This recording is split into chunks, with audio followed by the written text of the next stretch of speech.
บัดเดี๋ยวนี้เวลาพอสมควร3 โมงบ่าย3 โมง 15 นาฬิกากับ20 นาทีต่อไปนี้เพื่อบังเฮือเป็นการเสียเวลา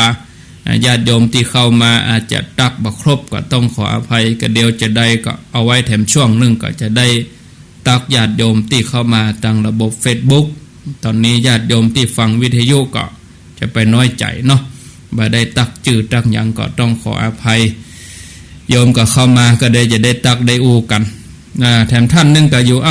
มานี่ใหม่อยู่ตาตอนวีรยุทธมณีขัดฟังอยู่ตาตอนสาธุอนุโมทนาวังส่วนกล้วยอนุโมทนาสาธุเอาแต่อีกก่อนเนาะตอนนี้ก็จะได้นิมนต์ท่านพระครูสุเมธธรรมเสวีได้ปบปะศรัทธาญาติโยมก่อนเดี๋ยวก็จะได้นำเข้าสู่กันสนทนาธรรมเป็นลำดับต่อไปขอกราบใบสาครับกราบคารวะครูบาอาจารย์ทุกรูปเจริญปอนคณะศรัทธาท่านผู้ชมท่านผู้ฟังทางวิทยุ96ดอยสุเทพนะครับท่านผู้ชมทาง Facebook ขอสวัสดีท่านอาจารย์ท่านพระครูอภิวัฒนวิกรมผู้ดำเนินรายการนี้เป็นรายการสารธรรมยามแรงสารธรรมก็คือสิ่งที่เป็นประโยชน์สิ่งที่เป็นที่เปิงเป็นที่ระลึกเป็นที่ยึดที่เหนี่ยวมาจะเตะในสถานนอกอย่างที่เคยบอกหลายแต่ว่าเ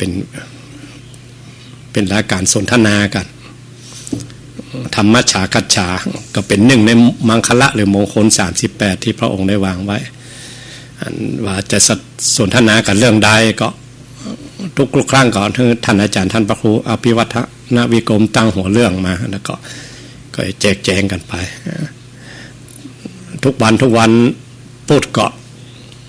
บางทีก็มา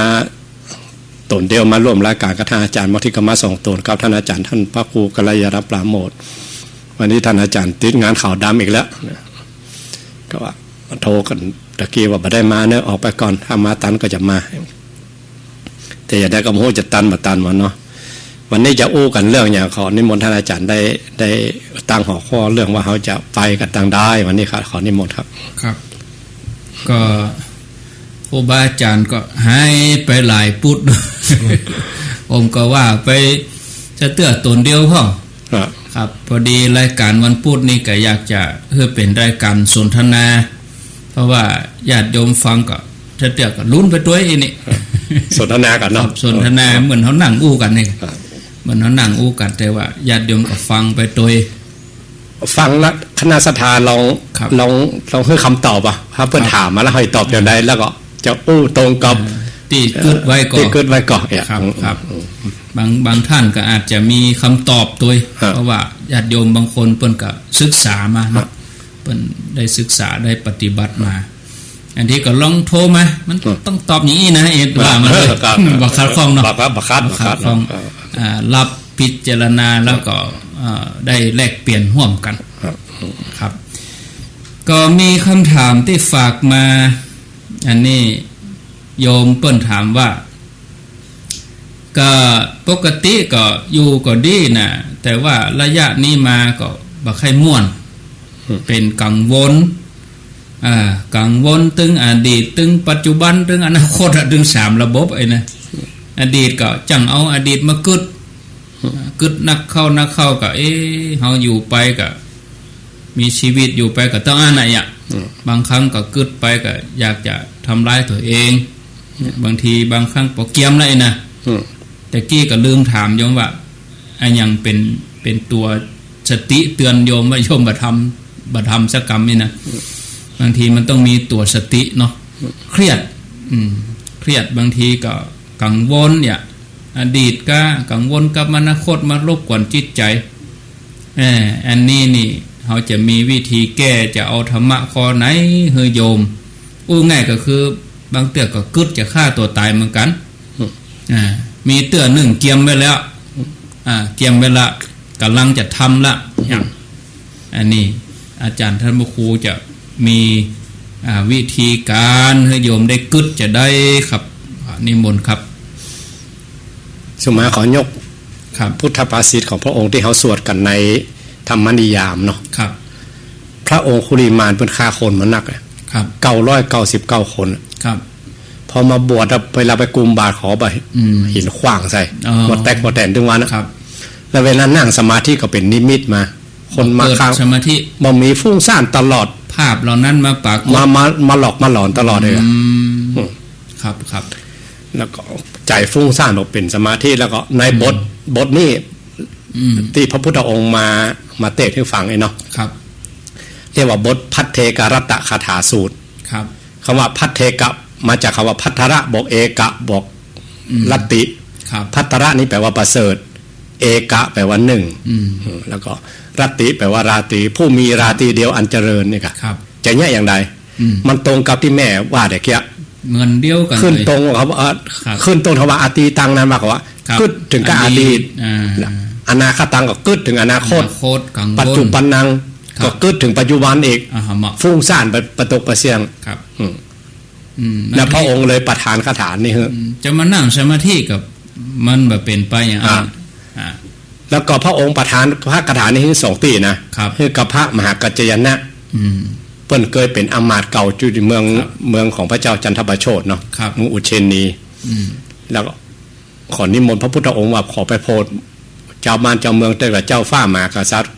ถึงกับไพ่ฟ้าประชาชนของเมืองอุเชนีพระองค์บอกว่าบอกไปเถอะให้ไปก่อนเพ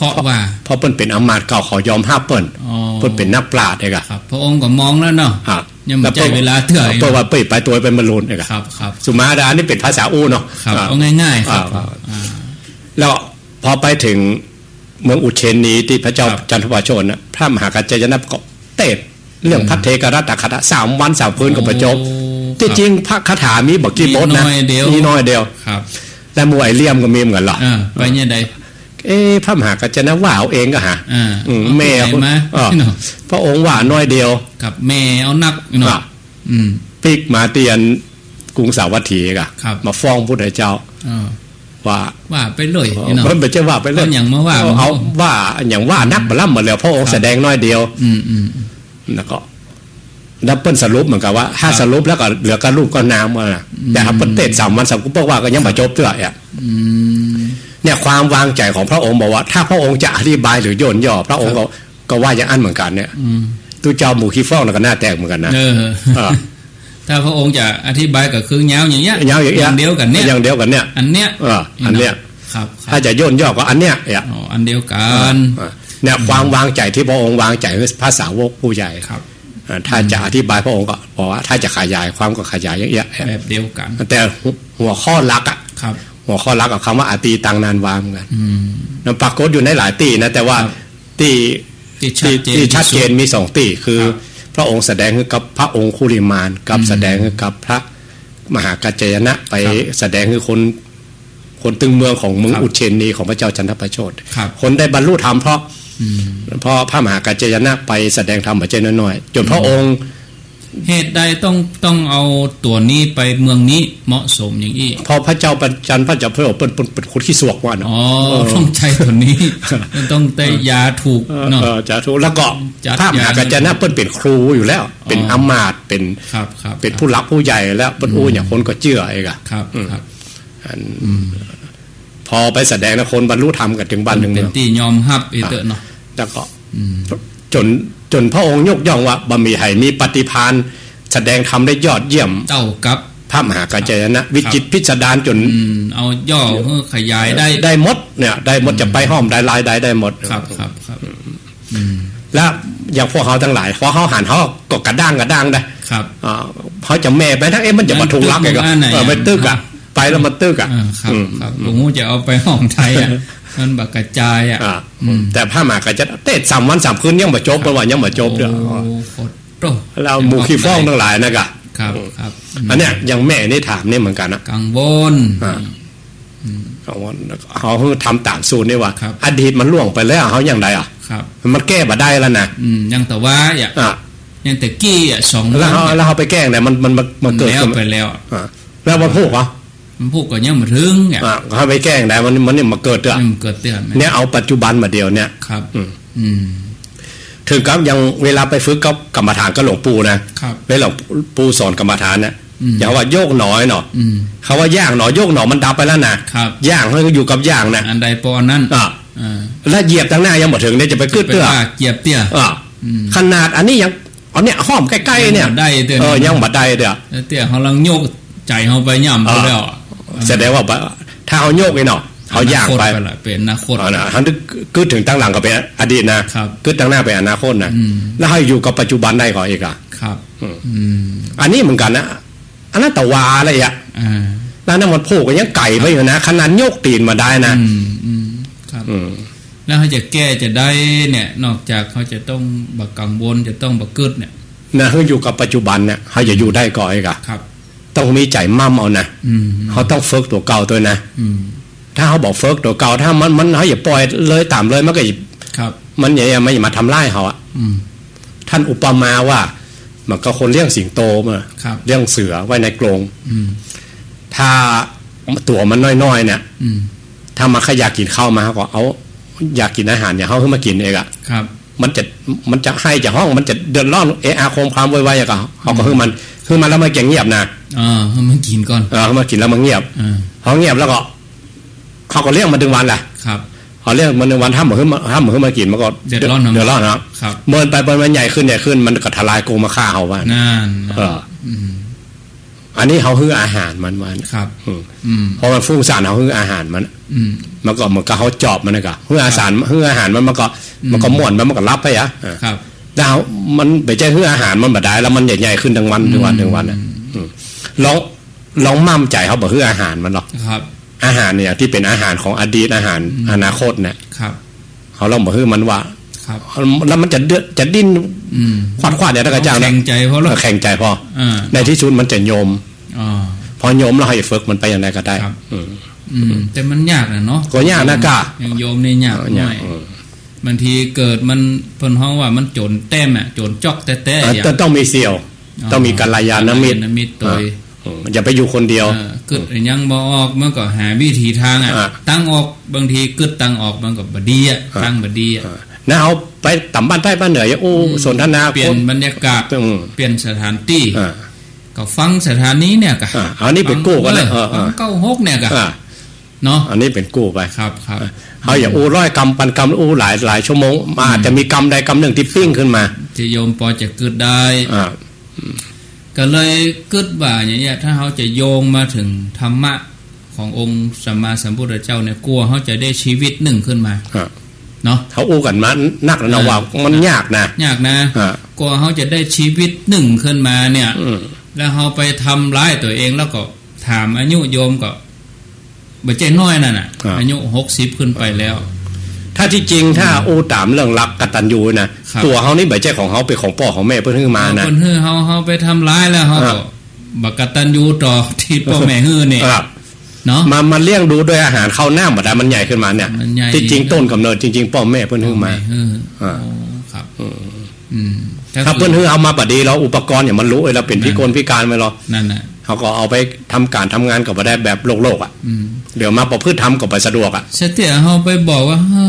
ย่อมปล่อยวางไปอู้คนนั่นก็บอกเขาปล่อยวางอู้คนนี้ก็บอกไปวางมันก็ปล่อยยากเหมือนกันเนี่ยตอนอู้ในอู้ได้มันมีหันอึกมึกอย่างมันเป็นก้อนหันอกหยกอย่างน่ากันน่ากันเอาฟังไปกล่อมจิตกล่อมใจไปทลายกำน้อยคัดเกลาไปก็หาเวลาเนาะโยมแม่เจ้าก็ต้องไหว้พระเนาะสะสมเสบียงไปไหว้พระสวดมนต์มีโอกาสก็ลองไปทำบุญเพิ่นมีกิจกรรมอย่างนั้นนี่อย่าอยู่กับที่อย่าอยู่ที่เก่าในบทธรรมะทุกบทจะมีคำว่าพหุลีลิกตายะทำให้นักทำบ่อยๆทำไปจนเกิดทักษะขึ้นมาโยมที่ตั้งการแพทย์หน่อยเนาะนะคุณหมอเปิ้นว่าคนที่ตัดสินใจอย่างนั้นน่ะเพราะว่าอยู่คนเดียวแล้วก็ชอบฟังเพลงเศร้าๆอ่ะมีภาวะอย่างขึ้นมาก็เปิดเพลงเศร้าก็จะใจไปละเนี่ยใจไปหรือว่าพอทีวีหันข่าวนี่ข่าวมันมีตัวอย่างมันก็จะไปทำอย่างนั้นแต่นี่เขาต้องเลี่ยงเนาะเปิ่งธรรมะเอาครับ พอจะใจได้ก็โยมลองไปพิจารณาเอา ครับ อย่างน้อยเขากึดถึงลูกเขาอะโยม60 ไปนี่โยมมีลูกมีหลานแล้วเนี่ยกึดถึงเขา น่ากะ เอาไปทำร้ายตัวเองแล้วลูกหลานเขาจะยังได้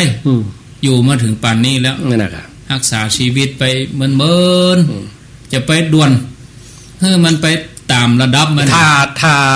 อู้ถึงแบบโลกว่าตัดช่องน้อยแต่พอตัวไอ้เนาะ ครับ แต่ถ้าอู้เรื่องถึงเรื่องกรรมเรื่องเวรเรื่องโลกวัฏสงสารเนี่ยโอ้มันจะยาวไปอย่างตาใดตัวดีอะ ครับ ทั้งที่เขามีของดีที่ต่อบุญไปได้จันนักเองอะเขาไปตัดก้อมเนี่ยไปตัดบุญวาสนาเก่าอ่ะที่เขาได้มาดีแล้วอ่ะ เนาะเอาคิดว่าอันหมู่อันชัดเดรัจฉานหมู่เพศหมู่ผีมโนใครมาเป็นมนุษย์ตัวใดตัวดีเนาะเขาได้ร่างกายตัวนี้มาทำบารมีมาสะสมความดีก็ต้องทำไปเรื่อยๆ มันต้องจักหาเยอะกันน้อย ครับ ฝ่ายอกุศลกรรมทั้งหลายฝ่ายที่ฟุ้งซ่านทั้งหลายหรือฝ่ายที่เขาเคยสะสมมาตั้งแต่เล็กแต่น้อยเขาบอกเคยฝึกตัวเก่ามันกำลังแหงมันนักมันลากเขาไปโล่ๆแหละแต่จู่ๆให้อย่ามาไฟดีแล้วกันเนาะหาที่เปิ่งให้กับตัวเก่ามันก็ต้องงัดข้อกันหน่อยอะครับแล้วก็เป็นเนี่ยวางกดโยมก็ว่าเดี๋ยวมันก็เครียดเกลียดเนี่ยไผเข้าใกล้ก็ป้อมาได้ ก็เดือดก็ด่าไปทั่วมันเครียดพอบอกเคยฝึกเขาไปตัวใจตัวเก่ามันก็เอาอาหารคือสิงโตคือเสือเนี่ยพอมันใหญ่ไปมันไม่มันจะแหกโกงขังมาคบเขาอันตรายอันตรายโอ้เกิดใจไปดีๆหน่อยโยมเนาะทุกอย่างมีทางออกเนาะชีวิตเรารักษาไว้ให้ดีต่อไปเป็นแหมคำถามหนึ่งอันนี้โยมฝากถามมาคือป่อเนี่ยบางทีก็เป็นหลงเป็นลืมบอกว่าอยากจะปิกบ้านเก่าก็คือก็ที่จริงก็อยู่บ้านเขาฮะนะดีก็บ่นว่าป้าอีป่อไปก็มาจะปิกบ้านแล้วก็เนี่ยกับบ้านเขาอ่ะอีป่อก็เดียวกับมาก็ดีไปกำได้สัก 3-4 ชั่วโมงเอาเถอะมั้งจะปิกบ้านบางทีก็ห้ำนี่ลูกเต้าก็ไว้เขาก็กลัวเป็นบาปเป็นกรรมก็เตือนกับจุป่อไปพ่อ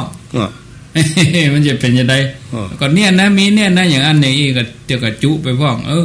ท่านพระครูว่าจะเป็นยังไงครับกรณีนี้มี2อย่างเนาะครับอย่างที่1คือความชราวัยพอชราไปอันอย่างมันเสื่อมไปหมดจังหลงจังลืมหัวสมองมันก็ฟอลงไปนะภาษาฝรั่งบอกว่าอัลไซเมอร์ครับมันยากกันนะดูแลคนเป็นโรคนี่นะแต่บางทีปัจจุบันใกล้ๆนี่ประจำนะไปจำไกลๆพวกสมัยละเอ็กละออนสมัยป้าอุ้ยแล้วนะมันจำมันที่มันฝังใจต้องมีคนเป็นกู้เข้าใจเนาะเสียอู้คนเดียวก็มีบางทีคนเท่าบอกขี้อ้อนอย่างน้อยมันแต่อย่างเขาละอ้อนแต่ก่อนเนาะงองเงยเห็นน้อยนึงแต่ก็โอ้อย่างบรรทุกก็น้อยใจพ่อได้แง่ใดนี่ลูกเต้าต้องแง่ใดนี่ทางอีเขาก็ต้องยอมรับสภาพว่าบางทีคนเฒ่าคนแก่เนาะครับบางทีอย่างที่อันเคยเล่าว่านะปอกกินข้าวมันตกเพียบเบอร์ของสุมาตะเหี่ยวใส่เสื้อใส่ผ้ามันเหม็นตึ้งอ่ะมันมีอันหรอมีครับบางคนนั้นเข้าไปห้องน้ำอาบดึงผ้าดึงครัวนะอาบน้ำเวลานุ่งชุดมาก็เอาชุดมาสวมไว้อันนั้นอย่างลูกมาหันเข้าใส่กับมันน้องเขาหน่อยนั่นนะฮะต้องแบบนี้เขาต้องฮือธรรมะกับคนดูแลนะคนใจใส่คนนั้นฮือบ่ได้ละเพราะว่าเปิ้นหลงเปิ้นลืมไปละถึงแม้จะเปิดวิทยุให้ฟังกับฟังแค่10 นาทีเปิ้นจำแล้วก็หายละจำแล้วก็หายไปยะแล้วให้กำลังใจคนเฝ้าอย่างไรแน่นอนก็ต้องให้กำลังใจคนเฝ้านี่ต้องอดทนเขาเกิดถึงว่าตอนเขาเป็นละอ่อนเนาะเขาจะกินจะอยู่กับพ่อแม่ทั้งสองแล้วแหละดูแลเนี่ยถ้าเขากึดได้แถมย่างแถมห้อมนึงนะว่าถ้าเขาบัดทำต่อนี่นะถ้าพ่อแม่เพิ่นละโลกนี้ไปแล้วนะอย่างเงี้ยใดนะเขาจะกินแหน่งเต้าตายโอ้นี่แน่นอนเปิ้นว่ากินอย่ากินมาเสี่ยงกินแหน่งว่าเนี่ยกินแหน่งที่บัดได้ทำต้องทำตอนที่เปิ้นอยู่กับเขาเนี่ยตอนเนี้ยถ้าตอนนั้นอย่าไปต้านขันเข้าก็ไปห้องนะอย่างนั้นก็แปลงประสาทเป็นร้อยเป็นปันงานมันบัดเต่าตอนที่เปิ้นมีชีวิตอยู่ตอนเปิ้นมีชีวิตอยู่ครับ ครับเอาใจกันเปิ้นตอนเนี้ยบางทีเขาดูเรื่องอายุอย่างเปิ้นก็เลี้ยงเขาจนเขาป้อใหญ่ขนาดนี้แล้วเปิ้นก็เท่าไปจนขนาดนั้นเนาะเอาคือว่าเปิ้นแง่มจะไปค้ำอายุเนาะเปิ้นจะอยู่กับเฮาแหมกี่ปีนะครับก็อดทนอยู่ไปเนี่ยเขาก็ถึงว่าอย่างเฮาเป็นละอ่อนตะก่อนอาจารย์น้ำครูคนเฒ่า2คนพ่อแม่นั่งกินข้าวอยู่แต่ๆนะก็หาเลี้ยงลูกแล้วแต่กี้นี่ลูกน้อยกำลังนั่งกินข้าวอยู่ลูกให้แง่แม่ไปยื้อพอขอโทษเนาะถ่ายล้างมือล้างอย่างปิ้งมากี่ข้าวแฮมมี่เนาะก็บะจ้าบะอย่างน่ะอันนี้แนวแบบโลกเนาะแนวทางธรรมอีกอย่างหนึ่งคือประวัติของนางปฏิสามีปูชิตาอันนี้เปิ้นเป็นอย่างไรเขาเปิ้นเกิดมาเปิ้นระลึกว่าเปิ้นเคยเป็นเทวดาอยู่พอเกิดมาก็บอกคุณพ่อคุณแม่บอกจะปิ๊กไปอยู่กับผัวว่าน่ะมาคล้ายๆบอกอุ้ยเนี่ยก็จะปิ๊กบ้านเก่าเองจะปิ๊กบ้านติ๊กๆจะปิ๊กบ้านติ๊กๆนี่ก็บ้านเขานั่นเนาะอย่างก็บอกเพื่ออีน้อยนี่เหมือนกันครับบอกว่าสุมาตะวันอีน้อยว่าก็มันก็บ่ได้แต่งงานได้เนาะก็ละอ้อยจะไปที่ไหนมาบอกไม่ไปอยู่กับผัวมันที่ไหนได้อันที่พระพุทธองค์เล่าเองนะว่าคนเนี่ยไปเป็นนางฟ้าอยู่บนสวรรค์กำลังเล่นกันอยู่แต่เวลามันเลื่อมกันเนาะพอดีสิ้นอายุไขจากเทวดาพอดีกันอายุไขมาเกิดเป็นคนแล้วพอดีจำชาติปัจจัยระลึกนะจำได้ว่าตัวเองไปเกิดเป็นเทวดากำลังเล่นกันแล้วตายแต่ก็อย่างใดก็ถามนักปราชญ์บัณฑิตทั้งหลายว่าอย่างใดเองอะปรากฏว่ารักษาศีล 5คือได้ปิ๊กไปอย่าได้ปิ๊กไปคือทำบุญคือตานตลอดเนอะแต่จะไปอยู่กับผัวตัวเก่าแกก็ทำอย่างนั้นอะจนอายุ60 ปีมีลูกมีหลานเต็มบ้านเต็มเมืองอะจนใหญ่เต็มบ้านเต็มเมืองจนเท่าไปเป็นโป๊อุ้ยไม่อุ้ยอายุ60อะไรกันตายแต่เขายังเล่นกันยังไม่แย่งกันเดี๋ยวแล้วเขาหมดแล้วก็ถามตีเก่าไปไหนมาแต่กี้ไปไหนว่าหายไปกันไหมไปใจชีวิตตั้งแต่เป็นละอ่อนมาจนถึงเท่า60 ปีเขายังอยู่กันหายไปกรรมเดียวก็ได้เนี่ยเวลาสวรรค์กับโลกมนุษย์เนี่ยมันเลื่อมกันครับอันนี้บัดแน่นะคนเฒ่าเปิ้นจิตมันจะแวบมาก็ได้ว่าเปิ้นเคยอยู่บ้านเก่าของเปิ้นที่ไหนก็บ่ฮู้ภพภูมิใดก็บ่ฮู้เปิ้นอาจจะมีความสุขในภพภูมิของเปิ้นนั่นเขาก็แล้วลูกเขาจะเป็นลูกเขาจุเปิ้นไปให้จะก็ฮอมกไว้บ่แจ้บาปกรรมเขาเป็นบาปก็เปิ้นปิ๊กบ้านเก่าเป็นแนวอยู่สร้างบุญไปก่อนอยู่เนี่ยก็นี่แม่นนะแม่นก็ถ้าอยากจะปิ๊กบ้านเก่าเพื่อได้ไปดีไปงามก็เอาสร้างบุญด้วยกันกินข้าวแรงล้ำๆเหนื่อยจุซุยไปซุยไปอันนั้นก็แล้วก็ทำบุญไหว้พระได้ปิ๊กไปที่เขาเคยมาน่ะถ้าได้ปอกให้ไปกับเบิดกินข้าวนักๆเหนื่อยเนาะไม่ใช่ป้าไปอันไปนี่เนาะแล้วไปฝังใจเปิ้นไปปิ๊กบ้านเก่าเปิ้นน่ะก็บ่แน่นะในพระสูตรมีนะครับผมก็ท่องชื่อไว้เหมือนกันเนอะชื่อยาวชื่อน่ะสามีปฏิปูชิตาผู้ปฏิบัติสามีอย่างเยี่ยมยอดเลยอ่ะแกปฏิบัติคนทั้งหลายบอกว่าถ้าอยากจะไปปิ๊กไปหาเทวดาต้องปฏิบัติผัวคนนี้คือปฏิบัติผัวนี่คือรักษาศีลปฏิบัติผัวแกก็เอาทำทุ่มเทเต็มที่ปฏิบัติเต็มที่เพื่อจะไปปิ๊กไปบ้านเก่าตัวเก่าครับการระลึกชาตินี่มันมีได้หลายอย่างนะครับตายปุ๊บมาเกิดแล้วระลึกอันนี้เรียกว่าจำก็มีครับ2ถ้าคนได้ฌานได้อภิญญาเนี่ยเปิ้นไปสูดดมกลิ่นต้นปฏิชาติที่สวรรค์ดาวดึงเนี่ยพอปุ๊บน้ำยาลืมมันหายไม่จะลึกได้ก็ลืมไปเลยมันอันที่เก่าๆในฟื้นมาด้านที่3สูงสุดของการระลึกชาติคือคนได้เปิ้นได้ฌานได้อภิญญาเปิ้นระลึกถอยหลังไปเรียกว่าบุพเพนิวานุสติญาณแบบพระองค์ได้ปฏิบัติเหมือนกันเปิ้นถอยหลังเองพระองค์ก็นึกได้อันนั้นแบบอภิญญาแต่แบบใจยาก็มีนะใจยาคือขึ้นไปบนสวรรค์ไปสูดดมกลิ่นของต้นปริชาติแล้วก็ระลึกได้เหมือนกันแก้ยาและแถมอย่างนึงคือจ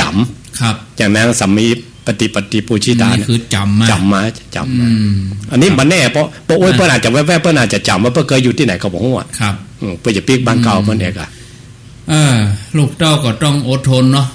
ลูกเต้าเข้าปั้นก็อดทนอันนี้อีกแง่นึงจากที่เขาบอกตะกี้ว่าเปิ้นคนเฒ่าคนแก่แล้วหัวสมองมันฝ่อไปแล้วครับต้องอดทนที่จะตอบคำถามเปิ้นเนาะนี่ก็ถามอยู่หั่นน่ะเขาทำคลิปมันนักเรื่องเนี้ยกินข้าวแล้วก็น้อยด่าขอนโตหู้ปอกกินข้าวแล้วก็ว่ามันได้กินก็มีขี้หลงขี้ลืม อันนี้ก็อย่างน้อยเขาก็ได้ปฏิบัติเป็นกตัญญูกตเวทิตาต่อเปาะเนาะครับแล้วเราบอกคำถามแล้วต่อไปของหลวงพ่อบุญปัน หลวงพ่อบุญปันจะรอฟังนี่นะท่านอาจารย์ว่ะหลวงพ่อบุญปันโทรมาแต่ว่าวันนี้เข้ารายการก็เข้าครับนี่เนาะหลวงพ่อถามว่าความสัมพันธ์ของปฏิจจสมุปบาทเนี่ยหลวงพ่อถามว่ามันเป็นจะได้เนี่ยลองอธิบายลองฟังสักหน่อยขอนิมนต์อาจารย์ท่านพระครูความหมายให้ก่อนเนาะความหมายของกรรมนี้เป็นจะได้ปฏิจจสมุปบาทมันมีคำว่าปฏิครับแล้วก็สังสมุปบาทกับอนุปาทะอย่างนั้นเนาะครับอันนั้นพอรวมกันก็กลายไปว่ามันอาศัยกันเกิดครับปฏิจจอันนี้แปลว่าอาศัยหรอเป็นวงจรแล้วก็สังนี่แปลว่ารวมอนุปาทานี่แบบว่าเกิดขึ้นเอกอันนี้เกิดแล้วอันนี้ก็จะเกิดเนี่ยมันไม่ใช่ว่าเกิดขึ้นลอยๆมันเนื่องกันมาอันนี้พระอานนท์เปิดป่าเจ้าฟ้ามากษัตริย์เศรษฐีข้าบดีคนทุกชั้นมาเฝ้าพระพุทธเจ้าเนาะเปิ้นได้ฟังบ่อยๆครับฟังทำผูกนี่นะพระองค์พูดบ่อยๆบ่อยๆตรัสไว้เหมือนกันตรัสว่านักถ้าถ้าถึงเราพระไตรปิฎกถ้ารวมๆก็คือตัวเนี้ยเป็นยอดของธรรมะเองนะม่อนแต่ครับพระอานนท์ได้ฟังมาตลอดก็เลยเกิดขึ้นเองครับธรรมะพระองค์บอกธรรมะข้อนี้มันเลิกเขาก็หันเป็นบัดใจเลิกตะใดเขาก็หู้แจ้งเห็นจริงได้ง่ายๆหรอกมันก็บัดเลิกสำหรับเขาตะใดเอกเปิ้นคิดอย่างนี้แล้วไปถามพระพุทธองค์ว่าเปิ้นเกิดอีถูกก่อเนี่ยพระองค์เลยอุปมาเรื่องสระน้ำ4อย่างคือฟังแล้วพระองค์บอกพระอานนท์ว่าปฏิจจสมุปบาทนี่เป็นธรรมอันเลิกมีแต่องค์สมเด็จพระสัมมาสัมพุทธเจ้าเท่านั้นถือรู้แจ้งแทงตลอดเยยธรรมทั้งปวงของสิ่งเหล่านี้ระดับสาวกยังมาถึงนะเปิ้นเทียบว่าเหมือนกับช่างทองโหกลานเสียเอาไฟไปตกแล้วไฟมันยุ่งเตะมันเยอะมันเตะอย่างนั้นยิ่งเตะก็ยิ่งยุ่งแล้วเหมือนหญ้ามุงก็ตายหญ้ามุงก็ตายนี่เขาก็บอกหู้เนาะแต่ว่าตามตำราเปิ้นว่ามันแตกออกไปติ๊กแตกยอดออกไปทีเอาเข้าเก้ามันมีไหนก็บอกหูปลายมันมีไหนก็บอกหูมันเป็นผื่นออกไปอันนี้เหมือนกันปฏิจจสมุปบาทเหมือนหญ้ามุงกระต่ายเหมือนไฟของช่างทองหกที่มันยุ่งคนหมอหูแจ้งเห็นจริงก็นึกว่ามันตื้นๆเนี่ยพระองค์ก็เลยเทียบว่ามันกระสะน้ำ4อย่างสระน้ำ4อย่างอันที่1พอรัดตื้นพอแล้วเหมือนมันตื้นแล้วก็อันมันก็ตื้นจริงๆอันที่1นะพอตื้นแล้วก็ตื้นอันที่2พอตื้นนะแต่มันเลิกอันที่3สระน้ำพอมันสีเลิกนะแต่มันตื้นสีเขียวห่มแต่มันตื้นแล้วอันที่4พอก็เลิกโดยแต่ก็เลิกจริงๆโดยปฏิจจสมุปบาทก็อย่างนั้นเหมือนกันมานะพระอานนท์ที่ว่าง่ายๆนะพระองค์ว่าพระอานนท์มีปัญญาขนาดไหนก็ยังถึงขนาดนั้นที่จริงยังมาถึงเอาตึกสติปัญญาอันนี้สติปัญญาของพระอานนท์ขนาดไหนก็ยังได้ขนาดนั้นอย่างพวกเขาทั้งหลายเขายังมาถึงโดยสภาวะนะแต่เขานอกจากเขาจะอ่านเอาเท่านั้นอ่านกาเฮียนมากาเนาะถ้าเขาท่องได้อย่างหน้า43เนาะในบทธรรมนิยามวิชาเวลาครูบาอาจารย์ตายนะเปิดสวดนะเปิดสวดบนเนี่ยและกรรมนี่มันมีข้างแรกที่ไหนเอง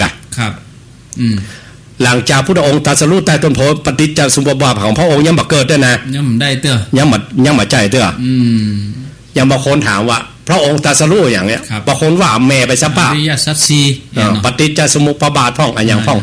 โพธิคิยธรรม37ประการบัจจัยพระองค์ตรัสรู้วิชชา3คือ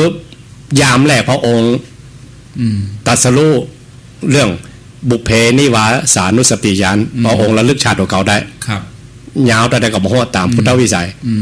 แล้วก็พอจบระลึกชาติของเขาพระองค์ปูเรื่องยะถาหาเวเป็นพุทธอุทานพุทธยะถาเวพอยามที่2มัชชิมยามพระองค์ก็จุดดูปปาอย่างนั้นระลึกชาติของสัตว์ทุกตัวได้หมดมานะว่าสัตว์คือตรัสรู้นี่ตรัสรู้นะ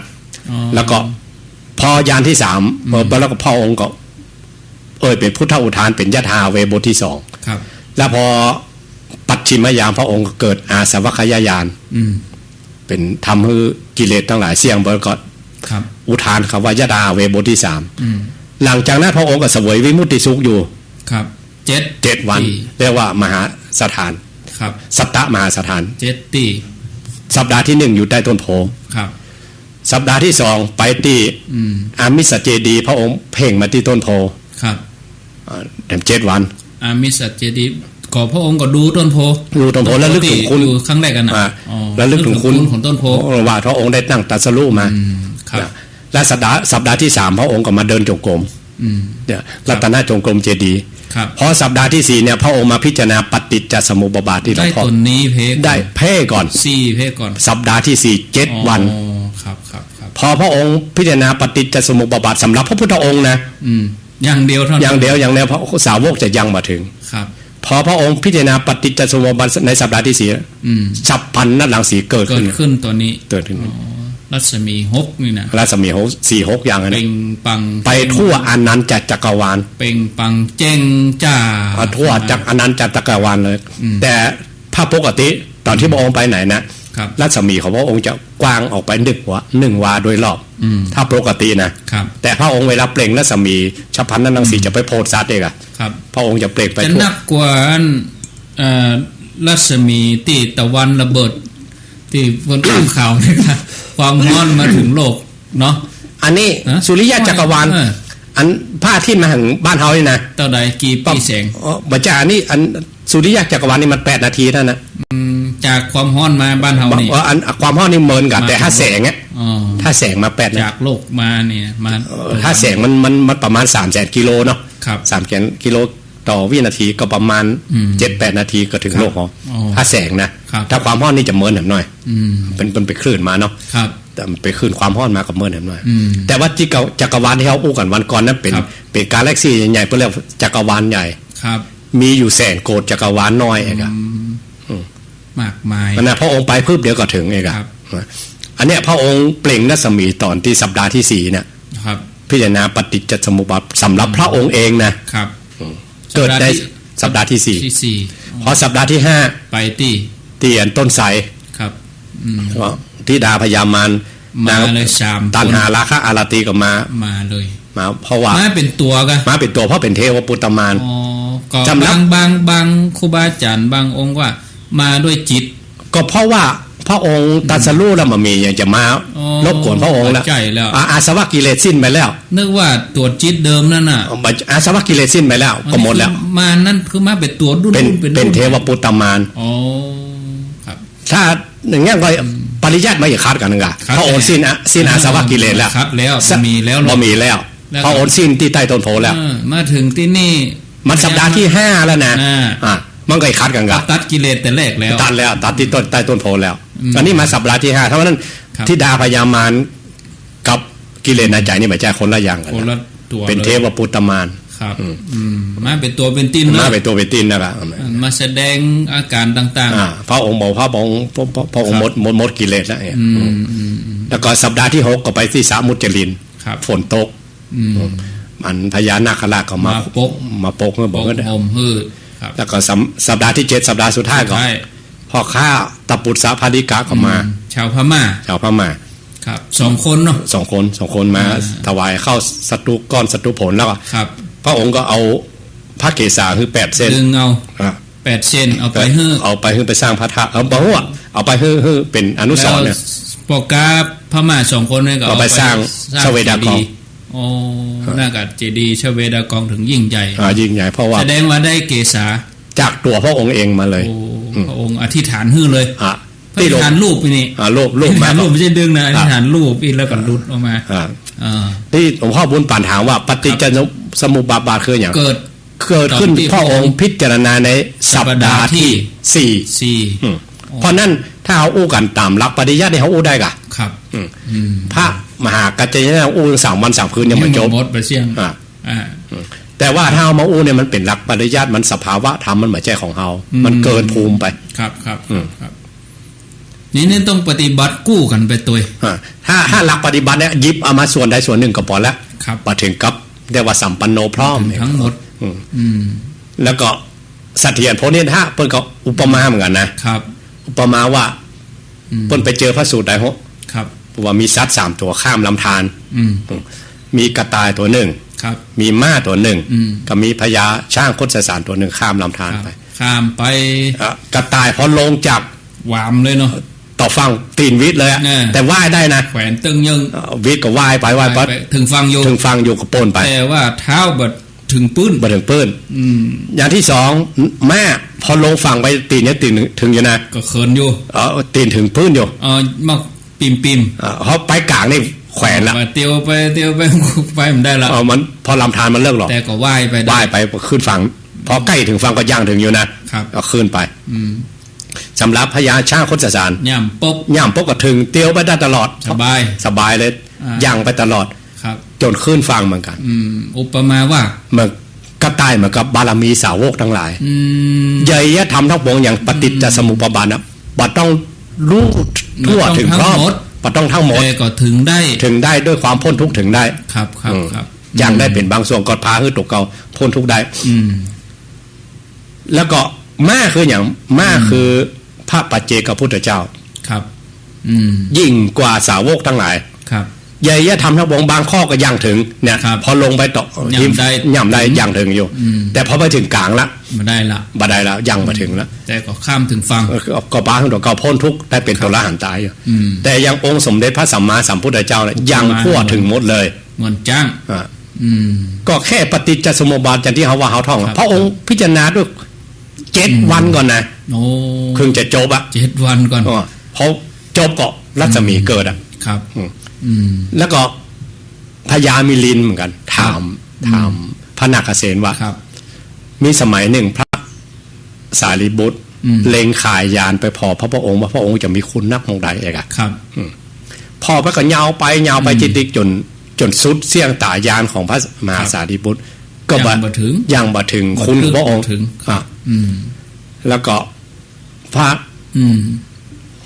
ยามิลินก็ถามพระนักเษนว่าพระ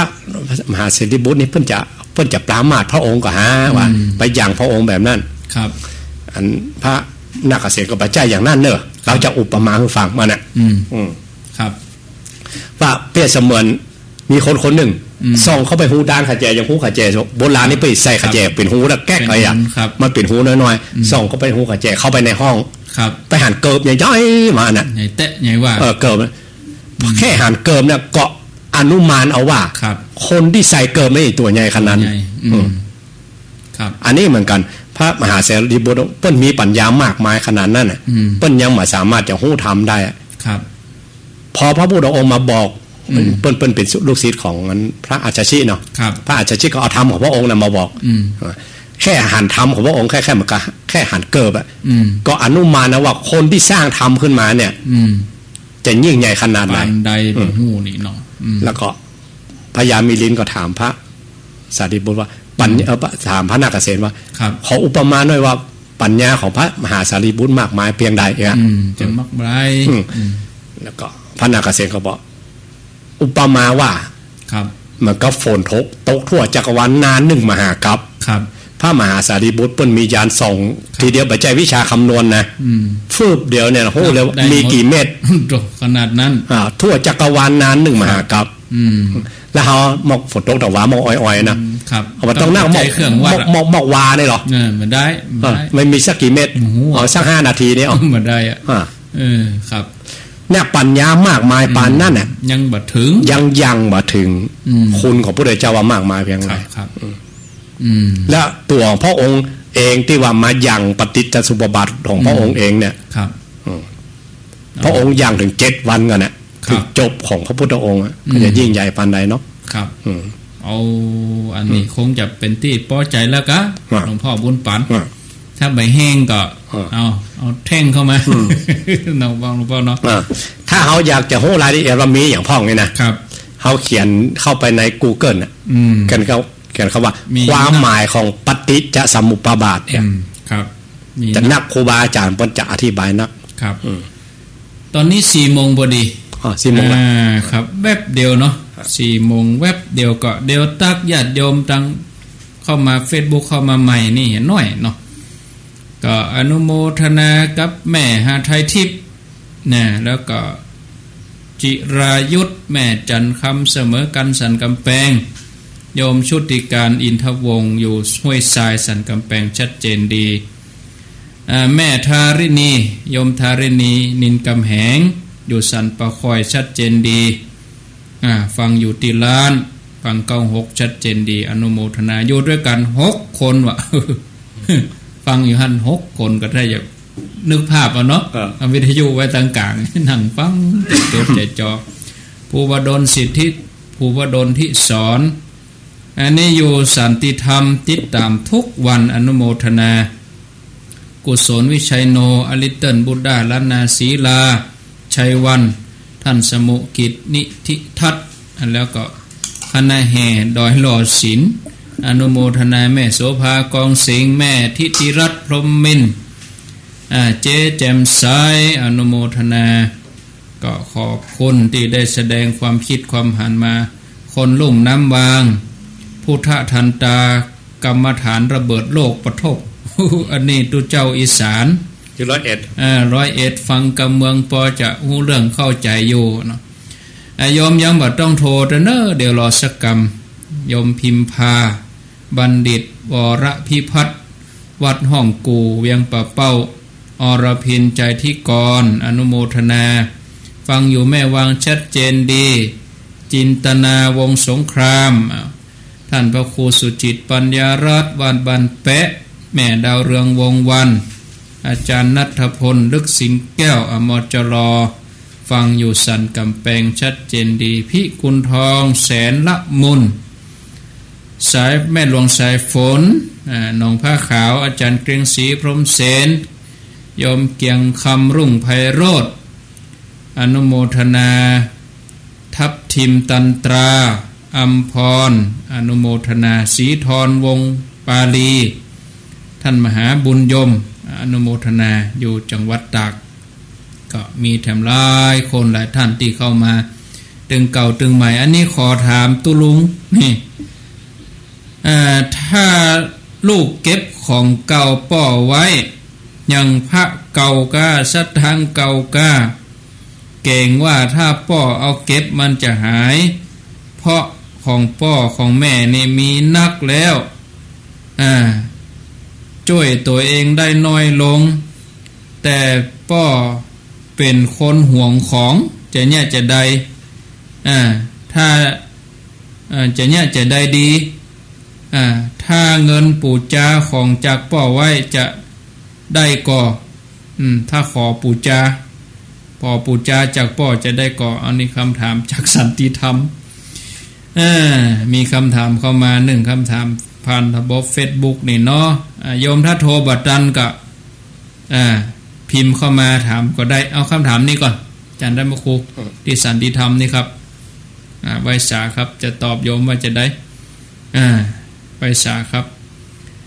อันของเก่าป่อเป็นสตางค์เก่าเป็นพระเก่าเก็บไว้ บางทีถ้าเขาพ่อบอกโดยรอบมันบอกบริบทโดยรอบนะบางทีลูกมันอาจจะมีหลายคนเนี่ยคนหนึ่งก็อยากได้คนหนึ่งก็อยากได้คนหนึ่งไปเก็บไว้ก็ได้เป็นเงี้ยนนะเนาะเป็นเงี้ยนเฮือทะเลาะกันนะเดี๋ยวอย่าเป็นทะเลาะเบาแว่งกันไปเป็นเรื่องเป็นเล่า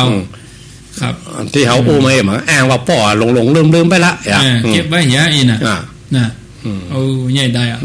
ในหนังสือพิมพ์เหมือนเดียวมันก็ออกข่าวเหมือนกันเนาะที่ศาลสั่งว่าป่อเบอร์ไปแล้วป่อเท่าไปแล้วพ่อสมบัติป่อนักศาลเป็นคนสั่งว่าป่อสติบ่ค่อยดีแล้วขี้หลงขี้ลืมแล้วอีน่ะจะคือไข่ไปคนคุ้มครองคือไข่ไปคนมันเลือกกับมรดกตกทอดมันนักเหมือนกันนะเจ็บไหมมันใจมาให้ไปได้ขึ้นศาลกันนะเข้าไข่ออกไข่นะน่ะอันนี้เขาก็บอกเนาะนั่นน่ะบางทีของเก่าของแก่ของพ่อของแม่พระอย่างเก่าแก่ๆอ่ะคนเฒ่าปกห่วงของเปิ้นเนี่ยอยู่แล้วเฮาเนี่ยใดดีเอาเนี่ยใดโอ้นี่หมอหัวเนอะอันนี้นะลองปิดจรณาจะโจทย์จอกละแบบนี้นะชอบมากยังตอบได้ฟัวนะบางทีปัญหาเรื่องมรดกเขาบอกฮู้กิเลสคนเนาะเขาบอกบางทีลูกเปิ้นมีหลายคนนะคนนึงก็แค่ได้คนนึงก็ได้เลยเอาไปศาลสั่งว่าพ่อแม่เบอร์ไปแล้วอัลไซเมอร์ไปแล้วโอ้ คุณธรรมคนเฮามันเขาก็บ่ฮู้ได้ เขาก็บ่ฮู้ โอ้เฮาบ่ได้อยู่ด้วยเขาได้ ขึ้นโฮงขึ้นศาลก่อนนะพอเนาะ ขนาดนั้นน่ะ พอข้าวกันถึงวันไปเดียวนะอาจารย์นั่น มีครับ นั่น เคยได้ยินอยู่ก็ลำบากเหมือนกันเอ้าเพราะฉะนั้นก็ลองพิจารณาเอาคนเดียวมาพอบริบทเอาพอบริบทว่าอันมันของเก่าของยังไผ่บ่ฮู้ไผ่บ่ฮู้ในบ้านเฮาแน่คนบ่ตกบ่ฮือเฮือนหัวได้ไผ่บ่ฮู้ในบ้านเฮาเรื่องกับในครอบในครัวดีกว่าเนาะแต่อันนี้แน่นอนเรื่องของในครอบในครัวเปิ้นนี่วางสายเนาะครับเอาญาติโยมจะโทรศัพท์มาตอนนี้เปิดสายแล้วเนอะเอาพระคุณเจ้าก็มีเข้ามาแม่แจ่มหม่อนพระเจ้าหลายโยมชยาดาโตชาลีอนุโมทนาท่านพระครูอนุสิทธิธีรคุณอตุรงจีบุญแม่เสลียงบุญแม่ลาน้อยไว้สาอาจารย์ท่านพระครูรับสายก่อนเนอรับสายก่อนเจริญปอน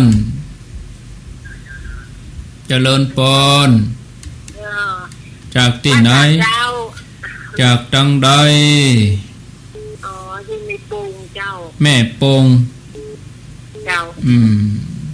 มีคำถามก็ถามว่าก่อนมาเจ้าวันจะลบไปเจ้าหันบะมีคุณมีเทวดาส่งองค์คนกำเขียนเจ้าพึ่งบนสวรรค์บ้างถ้าไปถึงเกิงกลางตังเกิงไปถึงเกิงโดยก็ปล่อยเจ้าลงมาเจ้าก็พื้นเป็นยังไงนะเจ้าตอนสลบตอนไหนไปมีอุบัติเหตุก็ว่ามีอย่างแบบอุบัติเหตุเจ้ามันเบว่าเจ้าเป็นสบายเจ้าเป็นสบายแล้วอย่างใดสลบไปเป็นโรคอันตับอักเสบไปได้เจ้าแล้วตอนไหนไปหันไปอย่างตอนไหนตอนที่เจ้าสลบลงไปเปิ้นพาตัดกะตอนเปิ้นพาตัดกะตอนเปิ้นพาตัดกะจะไปสลบเจ้าลูกบานาเนาะเจ้าลูกบานาเจ้ามานอนอยู่อันบ้านเลยเจ้าก็สลบไปแล้วมีเทวดาส่งองค์บุญสลบก็ว่าฝันนี่แม่นอนฝันก็ว่าสลบสลบเจ้าแล้วแม่ฟื้นมาได้อย่างไรเราอ่อนเขามาห้องกะห้องเจ้าแล้วตื่นมาคนเดียวฝันนะกะเนี่ยมันจะสลบวะถ้าสลบคือต้องเวลาเพิ่นเดี๋ยวพาตัดหมอวางยากะไอ้แม่ลูกยาแล้วไอ้แม่มาเพียไอ้แม่อ่อนกับฤทธิ์ยาไอ้แม่มันรับไปอย่ากะเจ้ารับไปน่ากะไปมีผู้หญิงกับผู้ชายเทวดาผู้ชายคุณเปิ้นแต่งเครื่องแบบจะได้แม่เปิ้นนุ่งผ้าทรงกระเบนเจ้าทรงกระเบนเจ้าเมินแล้วบ่เมินแล้วกะเจ้าว่าเมื่อปีที่แล้วเนี่ยเจ้าปีแล้วอยู่ก็เดี๋ยวลองถามท่านพระครูเขาเนอะเจ้ารอฟังเนาะแม่เนาะเจ้ามันมีลูกเนาะมันมีลูกแล้วก็เอาหลานมาเลี้ยงหลานจะมีลูกเอาเหลนมาเลี้ยงเอาเหลนมาแฮมเจ้าอยู่คนเดียวเจ้าเอาวิทยุเป็นกู้เนาะโชคดีเนอะสาธุเจริญปอนรับสายว่าเจ้าจากที่ไหนจากบ้านแม่โป่งเจ้าแม่โป่งด้วยสิเจ้าแม่โป่งมา2สายนี่โตติดต่อกันมาเลยบ้านนั้นหลวงป่อวัดเป็นเจ้าสถาน่ะเป็นเจ้าสถาหลวงป่อน่ะเจ้าเป็นหลานของเพิ่นนะเจ้าฟังชัดดีกะเจ้าฟังชัดดีเจ้าฟังทุกวันแล้วเราก็บ่รู้ว่าโทรหารับประกันเพิ่นวันนี้จับพอดีมีคำถามก็หาเจ้ามีเตียเจ้ามีเตียเนาะเจ้าจะลงไปติกินนะเจ้าขอบคุณเนอะต่อไปเจริญปอนใจเดียวกันไปสาเจ้าว่าเกตกะลามเจ้าเกตกะลามแม่จันทิพย์ว่าจะได้เจ้ามันยังเป็นกระท่อนกระแท่นนะเจ้ากระท่อนกระแท่นจะได้แม่เจ้ากุกกักกักกุกกักหูประชาประทอบเเหมือนเดียวนี่เนาะเจ้าวิทยุก็ว่าโทรศัพท์วิทยุเจ้าวิทยุก็ปกตินะกะไอ้แม่ฟังได้ดีกว่าฟังแต่เจ้า ดีๆเจ้ามากำแต่ต้องว่าเป็นกำมาจากกลุ่ม ลองทอทานวิทยุฮันเนอร์ทานมันอ่อนนะคนครับมันทำลังมันไม่มีคนครับไอ้แม่เปลี่ยนทานเหรอกะใจทานขี้ก้อนใจทานขี้ก้อนใจแอมไฟฟ้าเจ้าทอดแล้วก็เสียบแล้วก็ปิดแล้วก็เปิดทำไมแหมกำเนาะเจ้าสาธุมันก็ท่อนกระแท่นก็แก้ปัญหาเอาท่านอื่นเป็นอย่างเดียวกันก็เจริญพรเจ้าไว้สาเจ้าหนังมาคูเจ้าวิทยุเป็นจะได้ยังแม่นั่นว่าก็ว่าเป็นยังเจ้าแล้วนี่อยู่ไหนนี่อยู่ที่ไหนชัดเจนดีเจ้าชัดเจนบักกระท่อนกระแท่นยังเนาะเป็นยังเจ้าท่านผู้เจ้าเขาเจ้าก็ถามเรื่องว่าเพราะเหตุใดที่น้องถึงทำลายที่ได้แต่ทำลายน้องมาได้ทำลายอะไรอย่างโดยเหตุอันใดทำลายทุกสิ่งทุกอย่างหรือว่าจิตใจหรือว่าสิ่งแวดล้อมหรือว่าอย่างนี้นะแล้วก็พระเจ้าก็ย้อมเนี่ยเพราะว่าทำลายน้องมาได้เนาะไปทำลายอย่างเหมาะเนาะหันหน้าเข้าหากันกะปีกันน้องกันข้อแรกก็มีที่ว่าที่งานที่ดินนี่กะที่ดินปืนอยากได้ก็มอบข้อที่สองถ้าได้ยังก็มอบข้อที่สองเหรอเจ้าก็ประจ้างเนี่ยใดเนาะเลยไว้วิสาปาแล้วมีเก้าจ้ำอย่างก็มอบเป็นไปเนี้ยพระเจ้าก็คือว่าจานเนี่ยเขาเจ้าได้ทำบาปทำกรรมกันน้องเนี่ยกะเลยปุ๋งวางเนี่ยกะเจ้าก็เคยถามว่าพ่อเหตุใดถึงได้ปิ่นจะอีเนาะเราก็ต้องจะรอฟังท่านแม่อยู่ที่ไหนโทษจากไหนแม่จากบ้านหนองแฝกแล้วสเก็ตเจ้าขอโทษนะอายุต่อได้แล้วเป็นอย่างก็เจ้าแม่อายุต่อได้ละ58อยู่เนาะรอฟังในวิทยุเนาะอยู่ดีมีสุขรับสายที่4เจริญปอนไว้สาเจ้าทำทุกคูจากดังได้โรงพยาบาลลานนาเจ้าโรงพยาบาลลานนามันก็ต้นกระแทกนี่กระจายไฟฟ้านั่นเราทำทุกคูนั่นดีก่อดีเจ้ามันมากระทบกระแทกนั่นเป็นตาวิทยุเนาะแม่จันทิพย์อย่างรู้แหละมากระทบกระแทกมาคัดก็ยังรู้